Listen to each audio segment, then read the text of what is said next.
Welcome to the second edition of the British Boxing Blog podcast with me, Andrew. And me, Stephen. Here we are from a freezing cold Darlington on Monday night. Fireworks going off in the background. Hopefully the microphone doesn't pick them up. Definitely not people getting shot, just fireworks.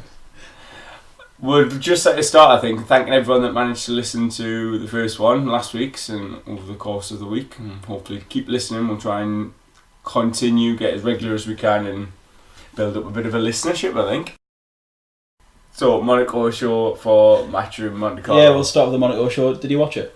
I did manage to catch most of it live and then I caught up some on Sunday morning. It was interesting actually because the only one that I saw with a bit of commentary and actually listening to the commentary was Chisora, and they are notorious for being biased in favour of the Matchroom fighter, but even they struggled to give Chisora much of it.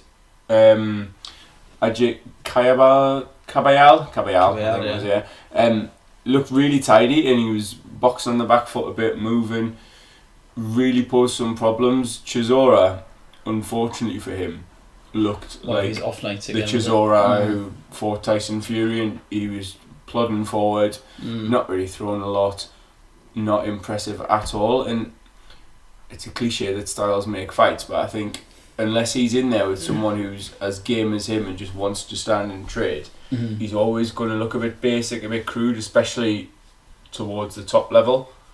It's a shame for Chisora because, not a shame, but he could have done himself out of the White rematch there, or even a bigger fight than that. Because I heard Eddie Hearn saying last week that Chisora and White were basically both demanding pay-per-view type of money to fight again. White Chisora too, and Eddie Hearn was saying, but no, this isn't a pay-per-view fight. So, but he still wanted them to take the fight because it still generated a lot of money. But he says the two of them are demanding a lot of money to do it again. But Chisora's probably done himself no favours there whatsoever. Do you know what I mean? Definitely, it's interesting that because when it first got made, I remember it had been as the chief support on one of the AJ cards or one of the bigger cards, and I wasn't over enamoured with it, to be honest. I thought, well, they're both sort of, as I say, basic heavyweights, decent level, domestic level, but of course, didn't think it would catch fire anywhere near what it did. And then I think because it has, it's one of those that's now always going to get talked about because they're at a similar level. Yeah. It was such a good fight. It was a close fight. Lots of people thought Chisora managed to get that. I'd like to see it again, but as we mentioned last week, I don't think Diddy White's particularly ready to take that next step up yet. Personally, if he fought Wilder next, then I think he'd get beat. But same, definitely. I think 100%. It makes sense for both, but it's just a shame that you sort of look at Chisora and think, how many chances do you give a man? Do you know what I mean? He's flattered to deceive now. He's had a great, fine career, don't get as well. Well, that's the thing. I listened to an interview with Don Charles, his trainer, during the week, and is he still with Don Charles? I don't know. I think so, but then he wasn't there on Saturday. Diddy White was tweeting like, "Oh, you need John Charles, John Charles and Derek White." Tell you, this coffee I've had on my way down has knocked his arm a bit all over the shop here. But yes, so I don't know. But he was saying anyway, whether he's still with him or not, he was saying that Chisora owed himself a performance because he's had these titles before and he's previously been European champion, obviously British champion, and fought at a high level. But then when he's got to that showcase fight against the likes of Vitaly Klitschko or David Hay, whatever, he hasn't actually performed. That's dogged Chisora throughout his career, really. Frank Warren, I remember, used to say it a lot. It all depends on which Chisora turns up, what's going on in his mind, is he putting the training in? I know he looks in better shape now than he did at some points, but his diet was never great, and could he be arsed, basically? Saturday, you think, obviously I don't know a great deal about the opponent that beat him, the guy, but it's just it. It's a fight he really wanted Chisora to win because he could have the potential to still be in some big fights going forward, and he's just signed a Matchroom and he thought, right, here's his chance, go on, you've got a good opportunity here, take it with both hands. And from what I've heard, I didn't see it, I stayed out after the match on Saturday, I had a few beers, so I didn't see it, but from what I've heard from a few people, just a bit lacklustre and a bit, not great. That's it, and I think you do have to give some credit to his opponent as well. As I say, he boxed really, really well. Yeah. And he's obviously European champion, undefeated. It would be interesting to see him I'm not, in some of those. I know very little about him, but I'm not, say, that Chisora has to win just because I know who he is.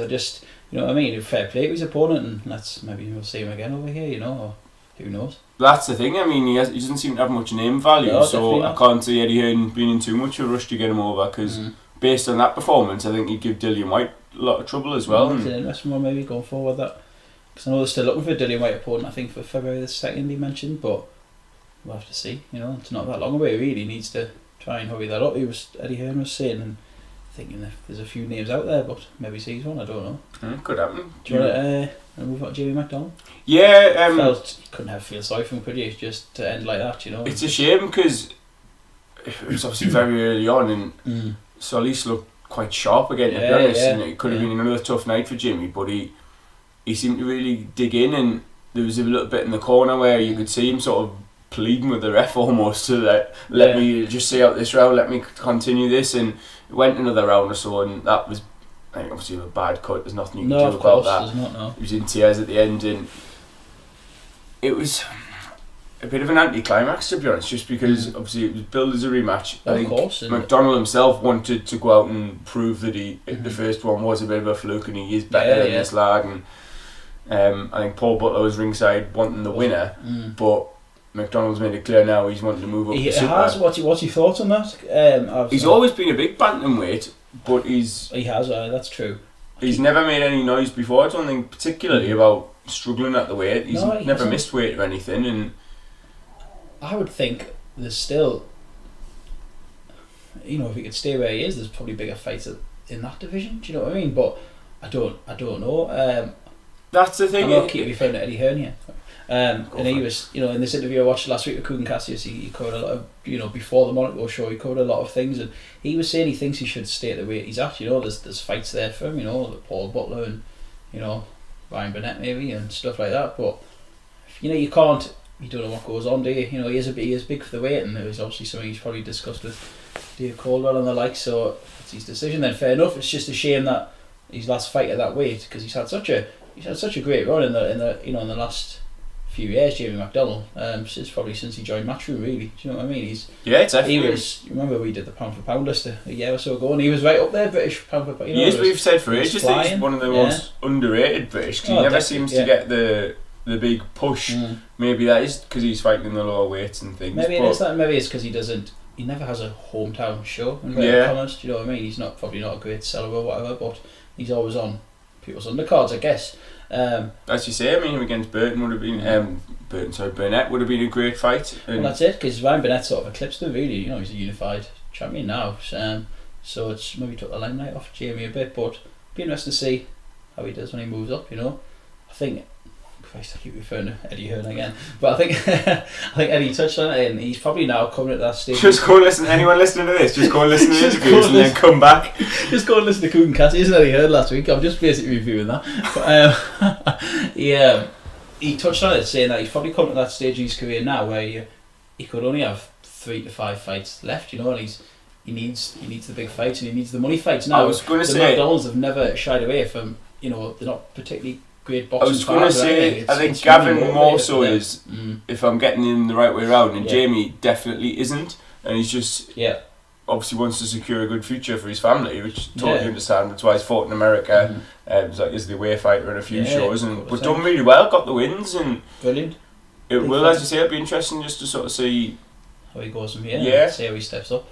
I mean, I mentioned anti-climax there, and I think that translates to the card a bit. Really, Scott Quigg was on as well, and wasn't a particularly bad performance from him. He came out, started a little bit slow, but then ground his opponent down, stopped him in the 6th. The lad had never been stopped before, so from that he's sort of ticking boxes. But definitely defensively, he was just happy to take shots, and you think, well, okay, at that level, fair enough.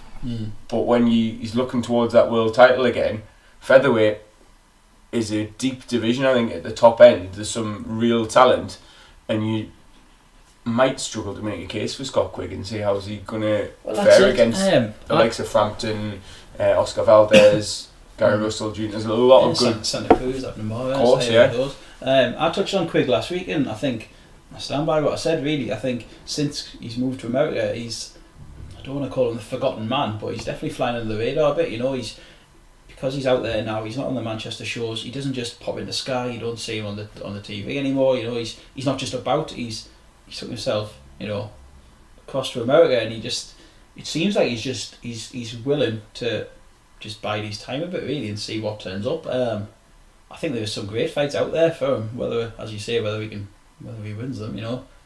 If he fought Santa Cruz tomorrow, I think I know where my money would be going. Do you know what I mean? But that's it. There's been rumours and sort of you'd assume talk and chat about like a super series at featherweight. Yeah. And you think first thoughts, you think, oh, Quigg definitely in the top 8. But then actually you start listening to them and you think, well, would he get out of the quarterfinals? Well, that's it. I know there is some good fights out there for Quigg, but it's just, as I say, I think he's just maybe just flying a bit under the radar at the minute, but he won, you know, so let's see where he goes from here, really. Well, that thing, I heard that I think it was a final eliminator. I'm not sure about that, but it was definitely some sort of eliminator for a WBA title. And it's fascinating because I looked at the rankings, and before Saturday night, Quigg wasn't listed in the top 10. Right.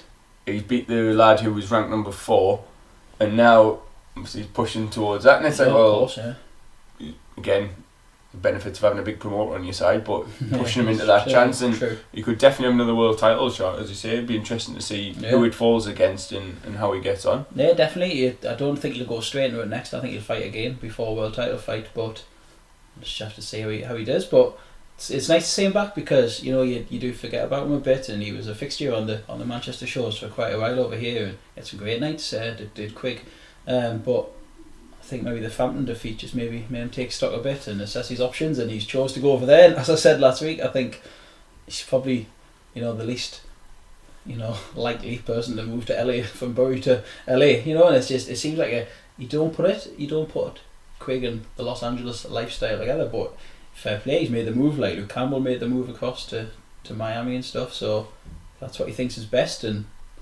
let's see what he does. Maybe he'll get a fight. That's the thing. I think you've got to remember that as well. He's obviously been with Joe Galga for a while and then left, and he's only had a few fights under his new training regime. I deliberately said training regime there rather than specific trainer, because obviously Freddie Roach wasn't there on Saturday night. He was staying over in America.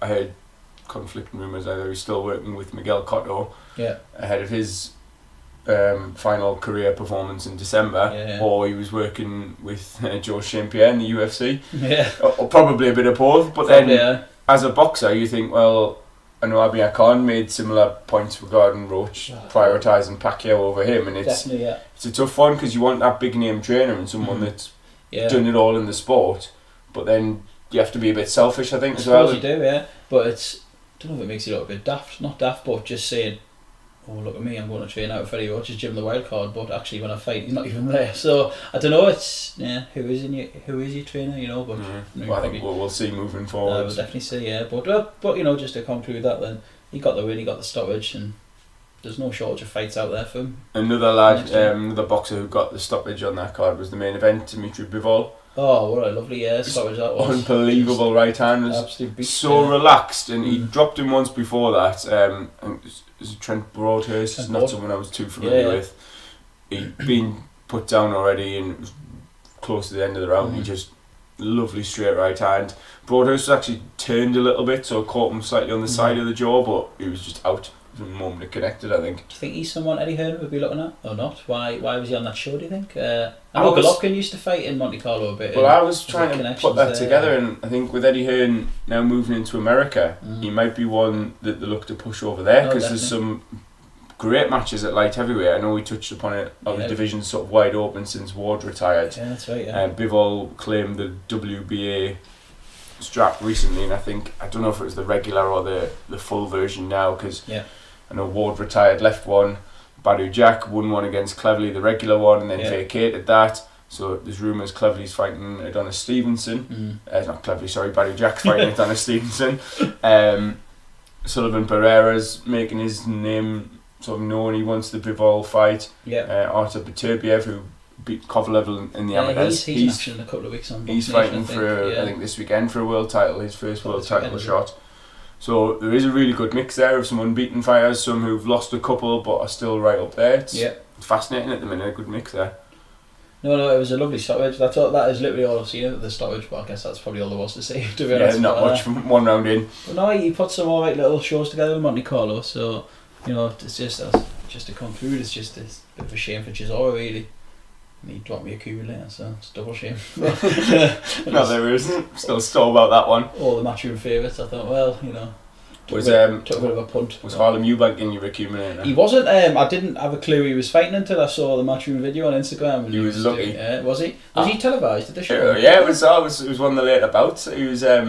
I don't know if it was the float or whatever originally, but yeah, he was on, did his little flip over the ropes, Prince Nazim style. I've seen that. I did see jogging that. around. But he was made to work for it. There was, for some reason, over 4 rounds, there were 3 judges, so he won a split decision.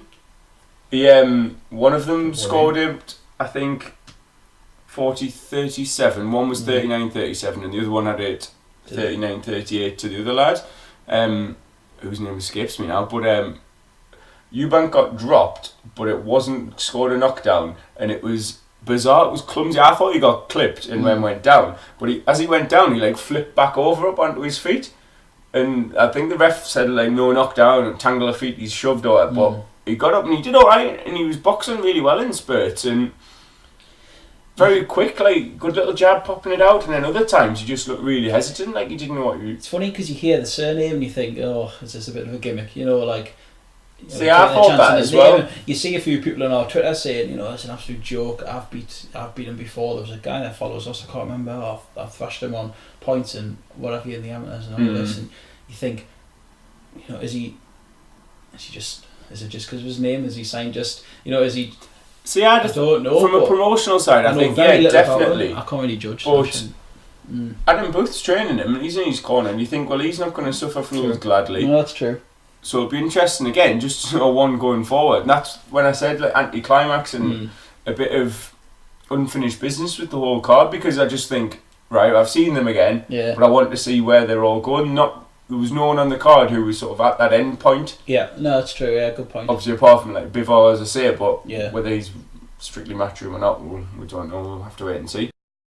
Obviously, as people probably know, because we bang the drum about it quite a lot, that we're both from the northeast. We're both from Gateshead, Newcastle, and this weekend sees the return of big time boxing to the Metro Radio Arena in Newcastle, which is absolutely perfect for us because we're 5 minutes away, and there's a lot of local fighters on the undercard. It's a funny one because obviously we all know the main events: Liam Smith, Liam Williams 2, the rematch between those two.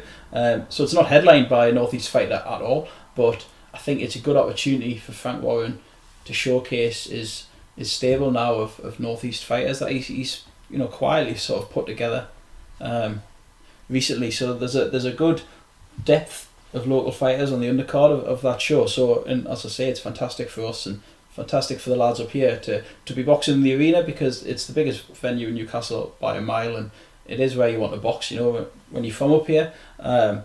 So for the likes of Josh Leather, Jeff Saunders, Tommy Ward, sorry, yes, Glenn Foote as well. Glenn Foote, to have to box in an arena show, is huge for the lads up here. It shouldn't be underestimated, because without being disrespectful, it's either that or beneath that you've got your small hall shows up here. That's as we've seen many times before, box on the road and maybe not get the wins you need, but not get the rub of the green. But no, it's fantastic that it's up here, and he has put together a good stable of local fighters. So it'll be fantastic for the BT Sport audience, and to get a glimpse of some of these names that maybe we're familiar with, but maybe not everyone else is. But cracking headline fight again. The Liam Smith, Liam Williams 2 is if it was anything like the first, there should be no shortage of talking points in that one. How would you see that one going?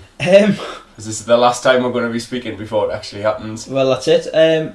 Prediction now. I'm going to go Liam Smith just. Interesting. Yourself? See, I was one who backed Liam Williams the first time, and I don't think as many people had. I know I was speaking to you and one of our mates, and they were a bit surprised that you were both a bit surprised that I'd backed him. Yeah. And I just thought, in terms of experience, Smith obviously has it. He's boxed against Canelo. He was world champion. He's fought at that slightly higher level. Yeah, definitely. Whereas Williams had a bit of momentum. He's not too far behind coming up. Obviously, the scores were quite close in the first fight. I didn't think they were particularly, officially they were, but I thought Williams had done enough to get himself a good few rounds ahead. Because that's going back to what you were saying last week. You wanted Williams to win, so your favourite of Williams. Well, yeah. Judging and boxing. Yeah, exactly. That's I'm joking. It was not me. It was a good fight. That wasn't strictly me. I know a lot of people did. No. And again, it's all ifs and buts because the ending was inconclusive, which is why it's now we're getting that the rematch. Definitely. I'm going to throw a comparison out. Go on. And see if you agree or if you just shoot me down. Frochgroves won. Yeah. The younger, less experienced underdog. Yeah. Came out, boxed well, was leading. Obviously, in the Frochgroves, Groves dropped him. Yeah, sure. Smith Williams didn't happen, but leading to the point of the more experienced man gaining a bit of momentum, getting back into the fight. Controversial ending. Yeah. Sees the more experienced man get the win, and we get the rematch. I think it could play out in a similar way. Right. I think it'll be close for as long as it lasts. But I think from the first fight, what Liam Smith showed is that even though he was cut, he was down on the cards, he's got that grit and determination to grind it out. And I think if it does go the distance, I can see Smith winning it on points, or if one of them was to end it early, I think Smith within the later rounds might have too much from. I'm gonna stick to my guns. I'm gonna go Smith points, close points decision. Liam Smith. That's me prediction for that one. I think, don't know if psychologically he might have the advantage because he did get the win last time, and I don't want to go into was it head, was it not heads, and all this different stuff. But he did come out with the win, and does that give you doubts about Liam Williams? I don't know, but I just think the experienced man, I back him to do this one, Liam Smith. That's my prediction. So we'll talk next week and see. You can laugh at us if you want to. Yeah, we'll see exactly where I've gone wrong. Sometimes my predictions can be a bit haywire. I'll not ask you for many of the predictions because we've got, as you say, we mentioned earlier, some of the lads on the card from the region. Totally biased. We're going to want Jeff Saunders and Tommy Ward to do the business next week. Tommy Ward against Sean Davis should be a good fight, but I think he's a great, very talented fighter. It's Tommy Ward. He's a young lad, but he's got a record of an older lad. If you know what I mean. He's so young, but I think he's had over 20 fights now, and I think he's fighting a good kid in Sean Davis. But as I say, I think if he's managed to beat Jazza Dickens, who's a good top level domestic fighter in that division. So I think if he's good enough to beat Jazza Dickens, then I do expect him to do the business. But I think people are going to enjoy watching Tommy Ward. Fans of, how do you describe it, as inverted commas, the sweet science and stuff. I don't think he's not a big puncher. You can tell by his record he's not. But he's a lovely, lovely, stylish boxer, and I think it's great for him to get that opportunity to defend his British title on in the northeast here at the arena. So I'm looking forward to seeing Tommy, and I think people out there will enjoy watching him as well. Yeah, I second that. To be honest, pretty much summed it up. I think Davis is a decent opponent for a first defence. He's only lost against Gamal Yafai, I think it was. As just what you said there about Tommy, the fact that he's only got a couple of stoppages, I think, from 21 wins. Davis 13 wins with none of them inside the distance. Yeah, it's probably going to go on point, but it could be very, very tactical and really interesting for as long as it does last. No, definitely.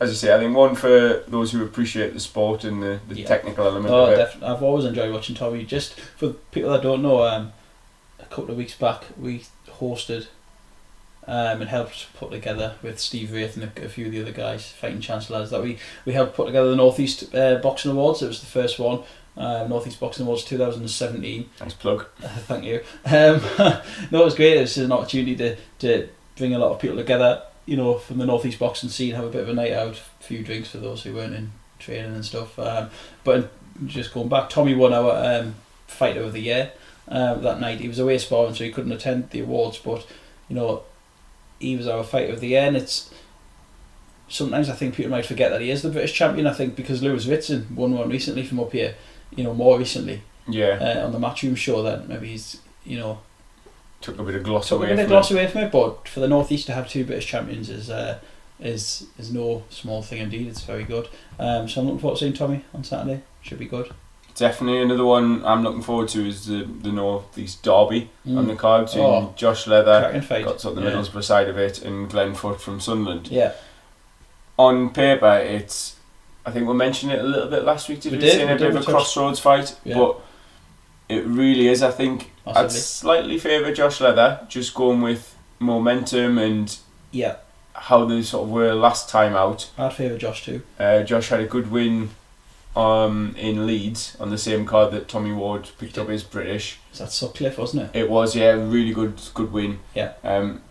Glenn was the English super lightweight champion. He was. He lost that recently at the Summer Rumble card. I say recently, that's a good couple of months ago now. Keane Brown, wasn't it? It was, yeah, who came up and quite short notice, I think, as well. There was a couple of lads that pulled out and were particularly interested. Yeah.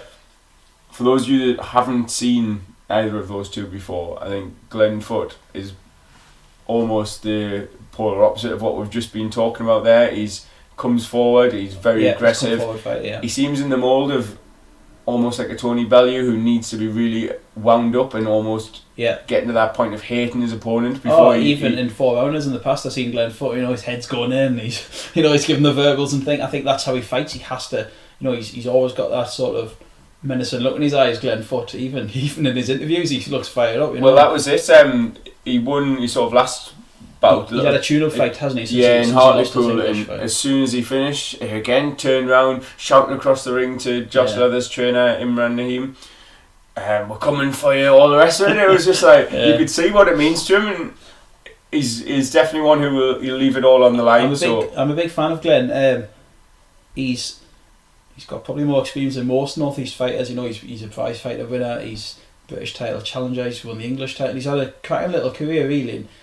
To some people listening, I think, well, it's not that great, but to us up here, he's been one of the flag bearers really for North East boxing for the last few years. He ducks nobody. He's took some good fights on.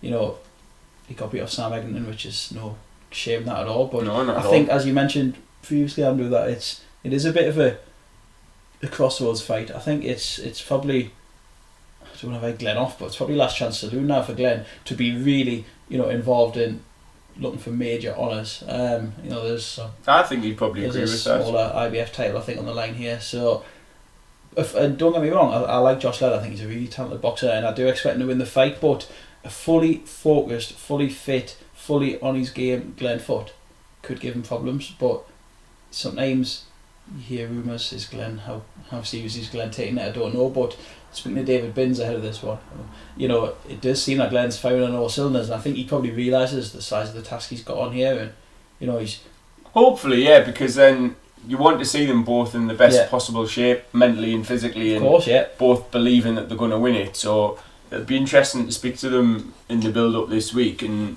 it's a good fight for him because he lost his English, and fair play to Phil Jeffries, who's obviously worked with Frank Warren to get him this fight, and you think, this is straight back into the big time for Glenn. It's not a small hall fight at Leighton Meadows. It's a hell of an opportunity for him to keep his career going, and it will be a good fight. It will be a good fight. You probably would expect Josh Leather to win it, but it's great to see two local lads come together, because there's up here there's always a lot of who's going to fight who.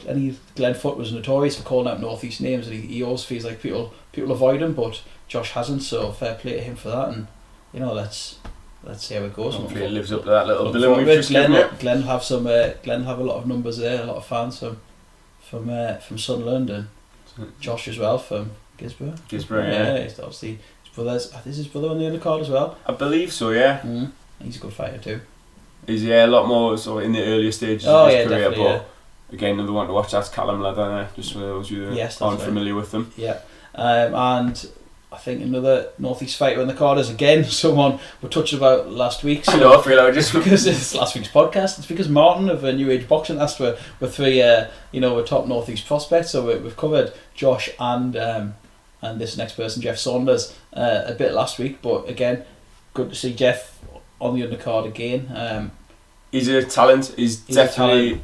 He's been. It's hard to say because obviously every fight you boxers, you want them to learn and things, and to me he seemed like he's been a bit of a level above some of the journeymen he's faced, and again, it's I think maybe just sort of coasting and thinking knowing he's a bit too good for that level, and hopefully now with the backing of Frank Warren, as we say, getting these bigger shows and getting new opportunities, he can really kick on. Well, I said this last week. I think for me, looking at Jeff Saunders' career now, he burst onto the scene a bit. He had one of, I think, 5 stoppage wins on the belt, and he was boxing on a couple of Matchroom shows, and he boxed up here at the arena and local shows at Dunstan Federation Brewery, things like that. He went to South Africa for a fight as well, but I think he's probably now done his apprenticeship, Jeff Saunders. You know what I mean?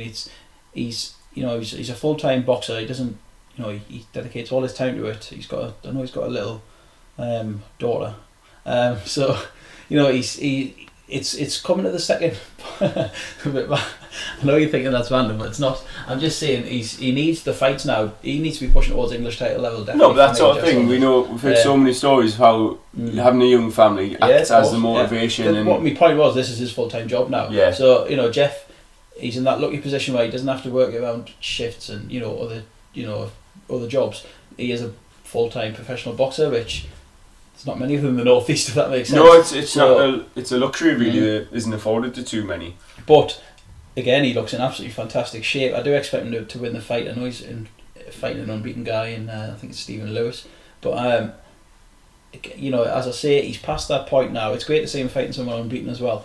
He's had the learning fight, I think. No need to rush him as such, but I just think, let's get moving towards domestic titles for Jeff Saunders. Because he could beat the journeyman all day. He's done it. He's knocked them out. He's outpointed them. He's had a few what you call learning fights now, different styles, different type of opponents. Let's see him push on and let's see how far he can go. I know we've backed him for a long time, so let's see if he delivers on it. But again, good for him to be on the card. He's a local lad from Sedgefield, and he'll be in good numbers. He always does. His mum, she's crackers. Tracy will be there, and his dad will be in his corner. Bradley will probably be about as well, so it should be good. Could have wrapped that up a few times there, but well played. Thank you. Another bout on the card is between two unbeaten fighters. Actually, we've got Nathan Gorman, young heavyweight, about 21-year-old, I think. Trained by Ricky Hatton, 8 knockouts from 10 wins so far, and he was originally scheduled to be fighting Nick Webb. And I know you mentioned obviously Martin there from New Age Boxing. He believed that Gorman would have won that quite comprehensively, but his opponent's actually been changed to Mohammed Saltby, who is a Russian-born, now nationalised German, who is a bit of an unknown quantity to me, to be honest. No, he is to me as well. 13 wins, 8 knockouts, so again, decent power. I know obviously heavyweights tend to carry that anyway. Yeah. But it'll be a good test for him. I can't remember where I heard this now or read it, but he's apparently fought on some sort of show over here before, and I don't know if Frank has got some sort of options on him or is looking to promote him, but it's refreshing to see that they've just put them two together rather than having them both fighting some puddings, building their records up and padding it out. They're actually both putting it on the line and going for each other. No, definitely fair play to Gorman for taking that fight as well, and I think it just adds to the depth, as we touched upon last week, adds to the depth of the domestic heavyweight scene, really. I know he has high hopes for him, and again, it'd be interesting one to watch. Is he someone you can maybe look at putting Daniel Dubois with at some point next year? The stable mates under Frank Warren. Is it, or does he keep them apart? Who knows? But I think it will get people talking. Technically, it's a very feasible fight to me. 100%. If he's obviously promoting them, and it's up to Frank, really, obviously up to the fighters as well. But you hear so many times that and you believe it, that the fighters will face anyone. Oh, definitely. So I think if the money's right, the opportunities are right, it could easily be 100%. And just to talk about the card in general, I think it's great. It's full of depth as well. It's quite stacked, which it's not something you'd always say about Frank Warren cards in the past, but it seems like he's going from strength to strength now with the backing of BT Sport. It's a decent card. I think I could make a fairly solid argument that Frank Warren's stable of boxers now surpasses Matchroom and Eddie Hearn. Boxer for boxer. I think that's something we could probably dedicate a whole hour to that one week. If there's a quiet week and anyone wants to come on and discuss that as well, then I'll fire some questions. We could definitely if you think of big name boxers outside of AJ, Matchroom are I wouldn't say struggling, but there's not that quality there that I think a lot of people perceive there is. Whereas Frank Warren now, with the recent additions, especially of Carl Frampton, James DeGale, Lee Selby there, he's already had obviously the likes of Billy Joe Saunders, who's a world champion, undefeated world champion. Terry Flanagan. And Terry Flanagan, who was someone else I was missing there. Sorry, Terry. And Terry Flanagan, another unbeaten world champion. You think there's 5 or 6 names. Bradley Skeeter. You could he's build shows around. Bradley Skeeter, so he's borderline world title. Josh Warrington. That borderline world level as well. Of course, Throwing those in. You mentioned Daniel Dubois in terms of a longer future. Anthony Yard, who's got big hopes for. There certainly seems to be that bit of momentum, and it's come not coincidentally with a bit of backing from BT Sport. I wanted to touch on DeGale and Selby. I was interested to read about this during the week. It's funny to say,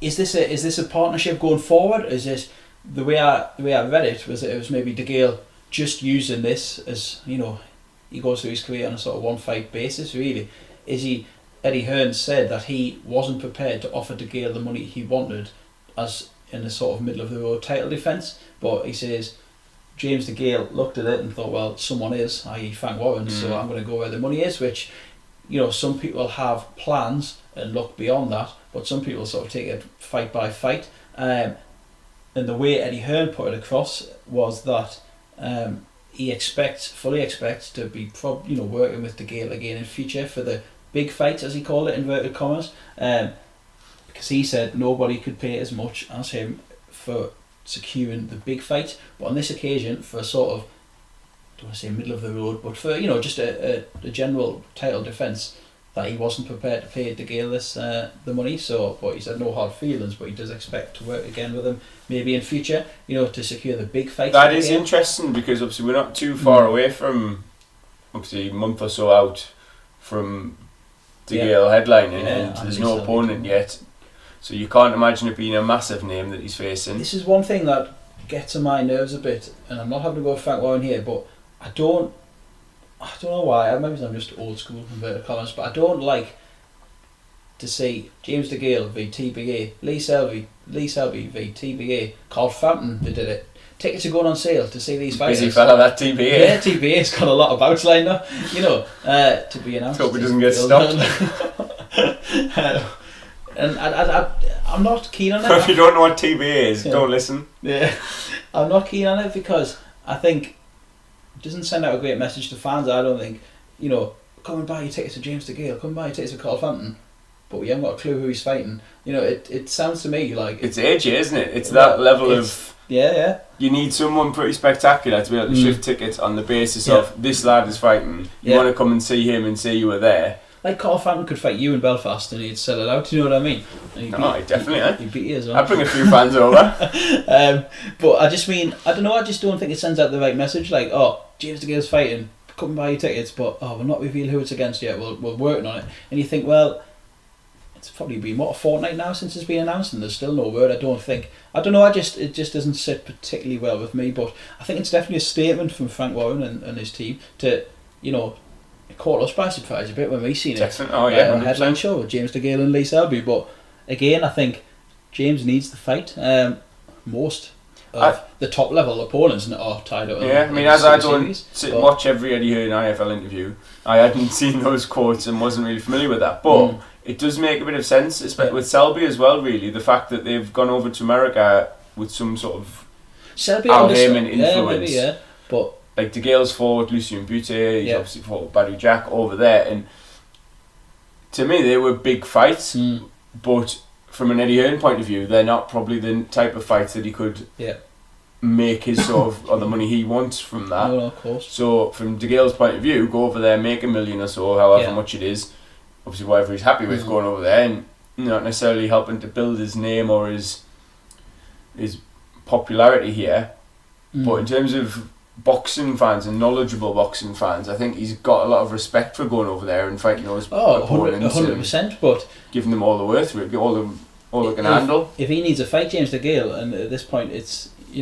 probably going to be quite an underwhelming opponent, I guess, because the big names in that division are now, I guess, tied up in the Super Series, so And if Eddie didn't want to put his hand in his pocket and he was happy to do it, then it seems like he was. So, but it wouldn't surprise you further down the line if they were back. You know, if he was back on Sky at some point in the big fights, I don't know. But Selby, I understand sort of, because there's fights you can make with Selby next year quite easily. You know, Josh Warrington, Carl Frampton. We've just talked about the featherweight division there. You know, there's fights out there for Lee Selby. So, but again, I don't want to say he's a forgotten man again as such, but it does seem that there are certain boxers either go off to America or they seemingly disappear from the Matchroom cards and they're out of the public eye very, very quickly. Because you talk about the link with Sky Sports there, and that's part of the reason I think that Matchroom have built their popularity so much, is how readily available Sky Sports News and things like that is for the press conferences. You don't have to be an avid boxing fan to pick up on that and see some of the goings on. That's true. Whereas Box Nation, if you're advertising your shows on Box Nation and you're not a boxing fan, it's not getting that wider appeal. Whereas now BT Sport, they're showing the football, they can pop a boxing advert in the adverts, and it's increasing that reach straight away. I like Lee Selby. I think he's a cracking fighter. I don't think he's probably got the style that'll. Sometimes you think, is he too good for his own good? If that makes sense, he's that talented that, you know, sometimes his fights don't always gel, and he's not really in like classics. You know what I mean? I don't think he's a huge seller, so correct me if I'm wrong, but since he won the world title, I don't think he's ever fought in Wales since. Do you know what I mean? No, and that's what I think he has, not as a headliner anyway. He's probably a bit like Jamie McDonald, as in he'll always fight on people's undercards, or, you know, or close to the top of Bill somewhere, but there is good fights out there for him, but it feels like we've been talking about Selby and Warrington and Selby and Frampton for an eternity now, so you've got to be looking at those fights for next year, you know. Hopefully, well, as I say, they're all on the same platform now, exactly, so they should be. There's less reason that they can't get made. So that's, but again, it's a good build, quite close to Christmas. It's one I wouldn't mind going down for if anyone wants to help a brother out. But shameless there, I like it. Shameless, but no, it's you know, I'd like to go to the Copper Box, and I think it'll be a good night, definitely. So I think we'll have a look at some questions now. Yeah, has anyone asked us questions? We've got a few actually. We've got one from our friend Martin Theobald at New Age Boxing. Do you boys think Al Heyman has the money to get Joshua V. Wilder in the US? Right, if yes, why aren't they actively making offers themselves? Right, I'm going to pass this one straight back to you, because this is you're good at this stuff. I don't know how I've been christened some expert on American politics and boxing, but here we go. I honestly don't know how the Al Heyman model is working, whether it's successful. He seemed in the past to be somehow paying top boxers, and especially I'm thinking likes of Danny Garcia and Sean Porter, a lot of the welterweights, a lot of money not to be facing the best opposition. And I think you can factor that up all the way to heavyweight and Deontay Wilder. His biggest criticism has obviously been his opposition so far. His record, it's the heavyweight division isn't the deepest, we've said that previously, but there are better fights that he could have had. Now, I'm sure his fans will turn around straight away and say, well, he was willing to travel to Russia to fight Povetkin before drugs tests scuppered that. He was scheduled to fight Luis Ortiz before the drugs tests scuppered that. So, can that criticism really be levelled at Deontay Wilder? Not if the last sort of year or so has been anything to go by. I think before then, and just similar to what you're talking about with certain boxers, they're taking it on a fight-by-fight basis. If you're getting paid $1 million or whatever to perform in your hometown against someone you're fairly confident you're going to beat, then it's understandable. But I think the emergence of Anthony Joshua has brought a genuine rival that I believe Deontay Wilder would fancy his chances against. No, definitely. I think there's enough chinks in both their armour that both men would go into that really, really confident. It doesn't happen next for me. It doesn't happen in February or March. If that fight happens, Wilder, Joshua, wherever, I think you're looking towards the middle or late of next year. I think it has to happen in 2018. I think if you delay it anymore, then you're sort of taking the piss a bit. If you know what I mean. Oh no, I'd go along with that. A bit. I heard Eddie Hearn mention that he still wanted to. He offered the Dillian White fight, and his motive for that was to say, if you come over here or Dillian White goes over there and you beat Dillian White, and then you're making the Joshua fight twice as big. You're getting your name about again. But if you were Wilder's team, you'd be like, hello, I'm world champion here. I don't need to fight Dillian Whyte to prove myself to anyone. But I don't know if Eddie was taking a longer term look at it and thinking, the more Wilder keeps his name, in the public eye, or if he comes over here again, it's huge. Yeah, that's it. It's win-win for Eddie, that, isn't it, in Matchroom? If Dillian Whyte somehow pulls off the upset and wins, you've got AJ v White too. Who else as world champions?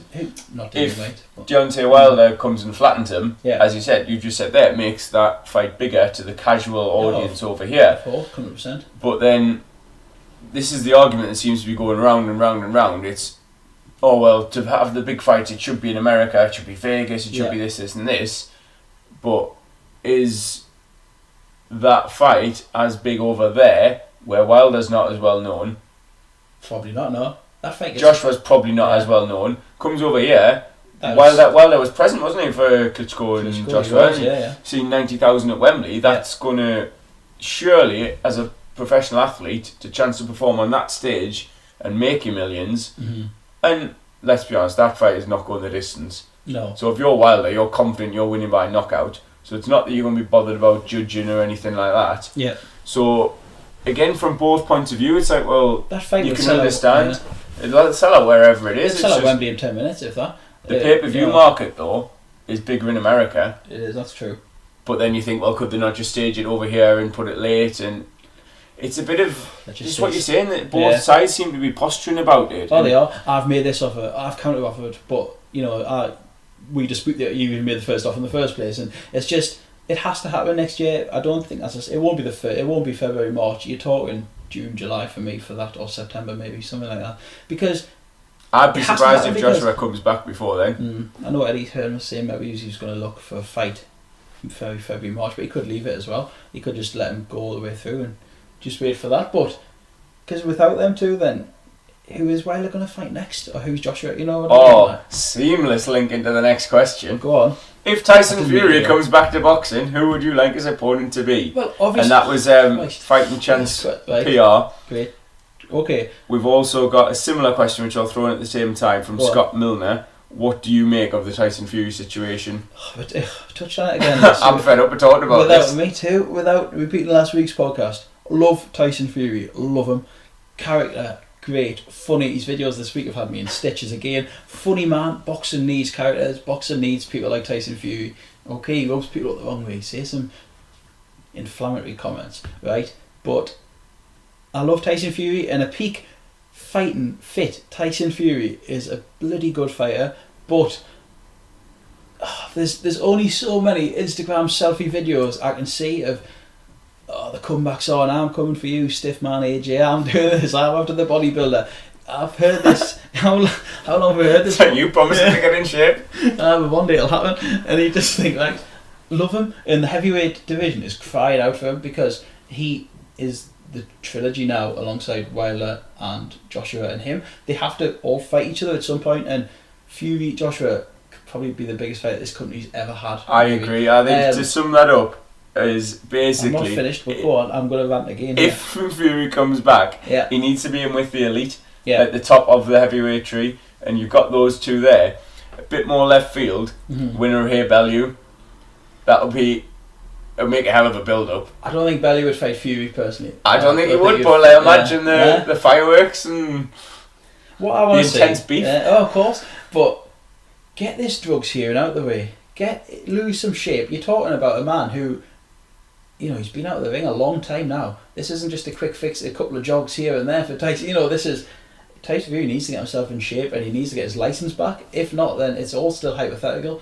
He's making the right noises, of course he is. He's put himself out there. He's in Monte Carlo at the weekend, but I agree. I don't think it's about the noises he needs to make. It's the opposite. Yeah, he needs to put his head down, crack on, out of the public limelight. I said similar in a little letter to Amir Khan a few weeks ago that the public have heard it all before, over and over again. It is wear a bit thin, but fighting fit, in shape, Tyson Fury is a hell of a fighter, and there's some great fights out there. I think he beats everyone out there.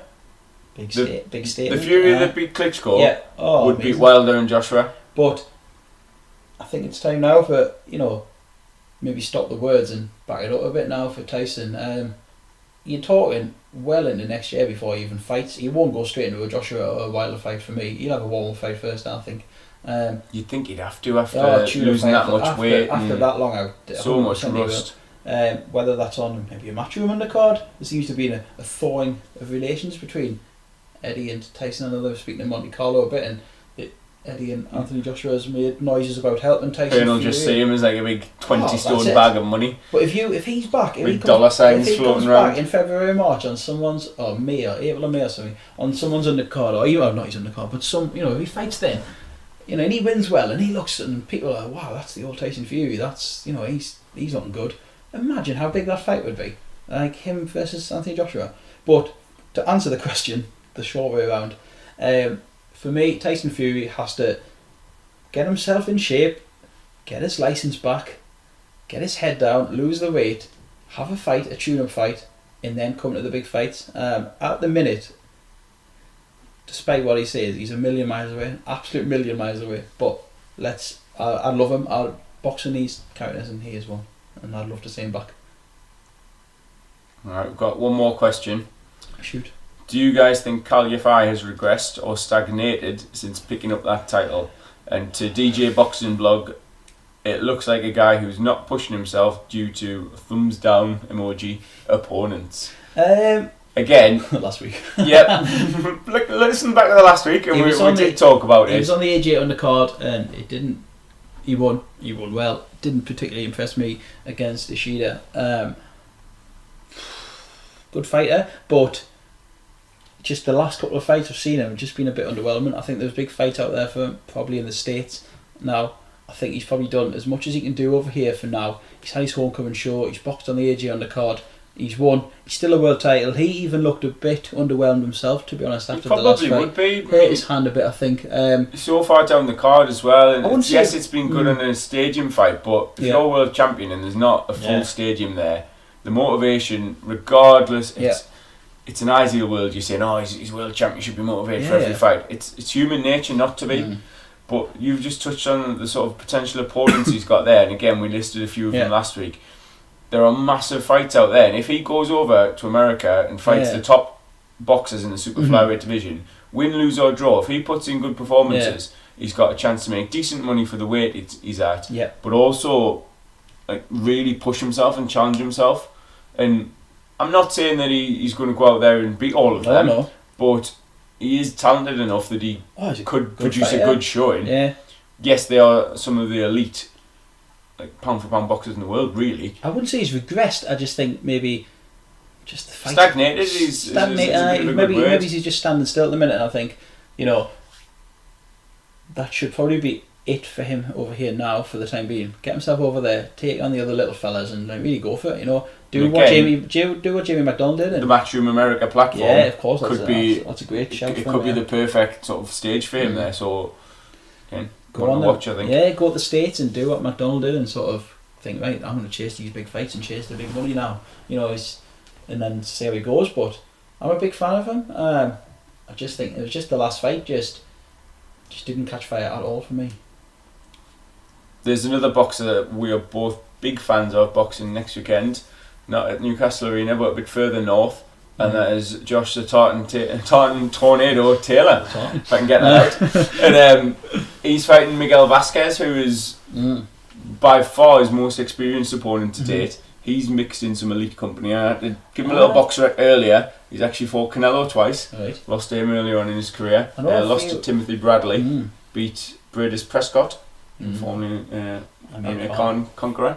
And he's lost 5 out of his rep, but he hasn't been stopped. He's very, very awkward defensive boxer, very tricky. So the bar there is if Taylor comes out and stops him in any way, regardless of round, that is a massive statement. And I don't think it's out of the realms of possibility. No, I think I've seen a few people on Twitter saying, are they mad or cyclone mad giving Josh Taylor this fighting? But you could flip that on his head and think, actually, if he wins this and wins this well, then there's no doubt how class Josh Taylor is. He's a class actor, he has been since he was an amateur. He's a really talented. We're huge fans. Oh, definitely. Gold medal Commonwealth Games as an amateur. He fought in the 2012 Olympics, I think, as well. And he's obviously a talent. I know the O'Hara Davis fight got him that bit of, Yeah. well, a lot of satisfaction, but also a bit of popularity. Definitely, he won that well. He was cracking that night. Big fan of Josh Taylor's. I'm looking forward to this fight actually. Probably one I won't see live because we'll be in Newcastle. But, yeah, hopefully. I'll record it and I'll watch it on the Sunday. I guess. I'm looking forward to it a lot. I think if I had to, I would say that it'll probably go the distance. As I say, Vasquez coming up. I think he's a career lightweight normally, but has boxed bigger men on occasion. He'll make it tough. And it could be one of those where it'll hold Taylor in good stead moving forward. Be a good learning fight. Would you say there's more pressure on Taylor now due to the departures of some of the Cyclone guys, like Carl Frampton? Is he now the figurehead of that? I was just going to say, I think he is the headliner of Cyclone at the moment. Yeah. You've got obviously George Groves training with Shane, but not with a Sauerland fighter. Yeah, not strictly a Cyclone guy. Taylor suddenly has gone from being maybe third or fourth down the pecking order. Yeah, definitely. To, as I say, top of the bill. Really, he's definitely good enough for them to hang their hat around. He definitely is. I know there were rumours that he might be jumping ship to MTK as well. Just a few things going on Twitter and stuff. Nothing seems to have come of that, to be honest. If I'm Barry McGuigan, I'm hoping and praying that Taylor does stay and that the working relationship is as settled as it seems, to be honest. It's a shame that it's all seemed to go a bit sour at Cyclone. It's funny because obviously that Fight Game documentary that was on BBC earlier in the year, it made it look like it was such a close-knit family, really.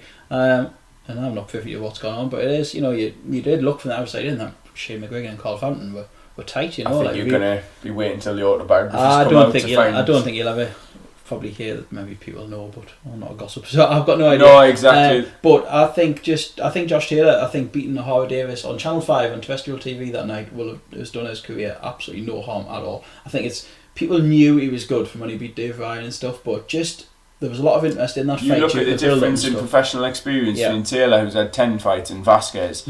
It's worlds apart. Yeah. Yet Taylor will deservedly still go in as the favourite. Oh yeah. It's a chance to get a good name on his record. As I say, it'll probably be one, I imagine he'll take him further than anyone has before. Yeah, definitely. Be in the late rounds if there is a stoppage. I envisage it going the distance. And it's another step on that ladder to getting towards a world title. And after what will just be 11 fights, that's a remarkable achievement in itself. 100%. I think he seems a confident kid as well, so I think he'd probably back himself to beat anyone, to be honest with you. And then you look at, like, so obviously Ricky Burns now heading towards the end of his career. That's kind of worms. Well, no, I'm not saying... I wasn't actually going to say in terms of potential opponent. I just mean Ricky Burns coming to the end. Oh yeah, huge name for Scottish boxing, definitely. Josh Taylor could take over that mantle quite easily. Without fighting Burns. Yeah. It's someone that they can all hang their hat on and... Yeah, 100%. Back in the numbers, really, whether he's fighting at home or away. Definitely, he's a likeable lad as well. That's my first reference of someone being a nice guy, lovely guy as well. I think nice lad, bingo. Nice lad. You have to wait nearly an hour for this. I've met him before at the MTK shows up in Meadowbank a couple of times, and just happy to sit there and have a chat with fans, and just a really level-headed guy, but a bit of a spiteful side in the ring as well, which is always good to see. I think it should be a cracking night. Cracking for. It's always good to see boxing on normal TV as well. The more people that show boxing for me, the better in this country. So for that to be on Channel 5, and I think there's still tickets left. It should be a great night end, but that'd be a nice atmosphere. That. But big fan of Josh. Yes. Definitely. Any further questions? No, that's all of our questions done. I think that's about all of our things we wanted to cover. I think we've covered everything we wanted to. Obviously, we now go into the week. We look forward to the Newcastle show on Saturday at the arena. Hope you all, maybe see a few of you there, if people are there, local listeners. We'll give us a shout on Twitter. We'll be about if you want to say hello. Buy us a pint. I'll be more than appreciated. If you want to buy us a pint, you're more than welcome. And then I think next week's podcast, obviously, we'll be looking to do a review of that and the Josh Taylor one, if we can 100% catch up with that before we record. Got a few ideas kicking about. We're going to hopefully chat to a few people in different weeks, few interviews and stuff. Hopefully we're going to go to the gym and see Lewis Whitson soon. Anthony Nelson's on the comeback trail, which we'll be featuring heavily on the site soon as well. That's great news for the local scene here, having him back. And and then have a little look at some of the boxing that's coming up. Because there's some cracking fights between now and the end of the year, so plenty of good stuff coming Don't forget to give us a follow on Twitter if you don't already, at BritBoxingBlog. We're on Facebook and Instagram, British Boxing Blog. On YouTube now, SoundCloud. Anyway, you find us wherever you want. But Twitter, it's probably our bread and butter. So if you want to give us an ad, we're always up for a bit of discussion or a bit banter or anything like that. So yeah, thank you very much for listening again. Thank you. And goodbye.